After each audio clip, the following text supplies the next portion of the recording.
Studi kasus manajemen risiko keamanan data perusahaan.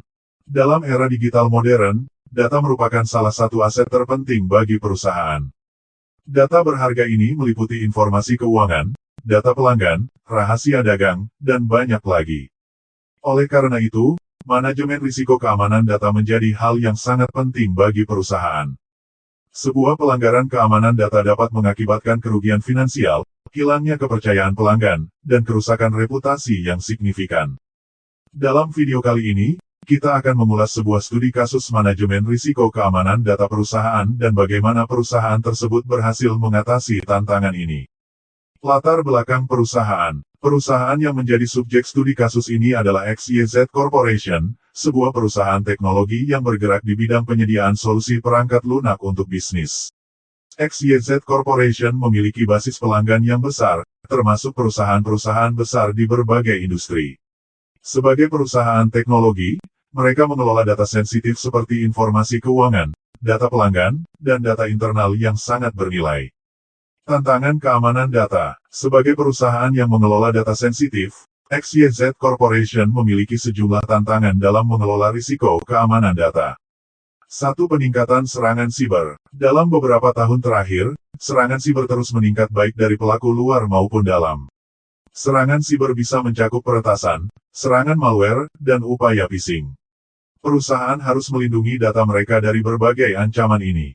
2. Peraturan ketat. Perusahaan XYZ beroperasi di beberapa yurisdiksi yang memiliki peraturan ketat terkait keamanan data, seperti GDPR di Uni Eropa dan CCPA di California.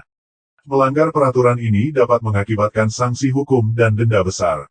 3. Penggunaan teknologi terbaru. Perusahaan terus mengadopsi teknologi baru untuk meningkatkan efisiensi dan daya saing mereka. Namun, ini juga membawa risiko karena teknologi baru seringkali memiliki kerentanan keamanan yang belum teridentifikasi. Strategi manajemen risiko keamanan data. Untuk mengatasi tantangan keamanan data, XYZ Corporation mengembangkan strategi manajemen risiko yang komprehensif. 1. Edukasi dan pelatihan. Perusahaan ini mengadakan pelatihan rutin bagi karyawan tentang keamanan data. Ini termasuk pemahaman tentang taktik serangan siber seperti phishing dan cara melaporkan insiden keamanan. 2. Monitoring aktivitas. Perusahaan ini menggunakan perangkat lunak pemantauan yang canggih untuk mengidentifikasi aktivitas mencurigakan. Ini termasuk memantau akses data, penggunaan aplikasi, dan perubahan konfigurasi sistem. 3. Pengelolaan akses. XYZ Corporation mengelola akses ke data dengan ketat.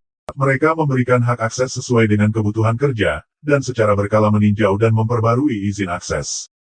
4. Enkripsi data. Data sensitif dienkripsi saat berpindah di jaringan dan saat disimpan. Ini memberikan lapisan tambahan perlindungan jika data terkena akses yang tidak sah. 5. Kerjasama dengan pihak ketiga. Perusahaan ini bermitra dengan penyedia layanan keamanan siber terkemuka untuk mengaudit sistem mereka dan memberikan rekomendasi perbaikan. 6. Pematuhan hukum. XYZ Corporation memiliki tim kepatuhan yang fokus pada memastikan perusahaan mematuhi semua peraturan keamanan data yang berlaku di wilayah operasinya. Mereka juga memantau perubahan peraturan dan memastikan bahwa sistem dan praktik perusahaan sesuai. Hasil dan kesimpulan. Berkat strategi manajemen risiko yang cermat, XYZ Corporation berhasil menjaga keamanan data mereka dan menghindari insiden keamanan data yang serius. Mereka telah memahami pentingnya keamanan data bagi bisnis mereka dan telah berinvestasi dalam teknologi, pelatihan, dan praktik terbaik untuk melindungi data mereka dari ancaman yang terus berkembang. Studi kasus ini adalah contoh bagaimana perusahaan dapat berhasil mengelola risiko keamanan data dengan pendekatan yang proaktif dan komprehensif. Keamanan data bukan lagi sekadar masalah teknologi, melainkan menjadi faktor kunci dalam keseluruhan strategi bisnis perusahaan di era digital. Semoga bermanfaat.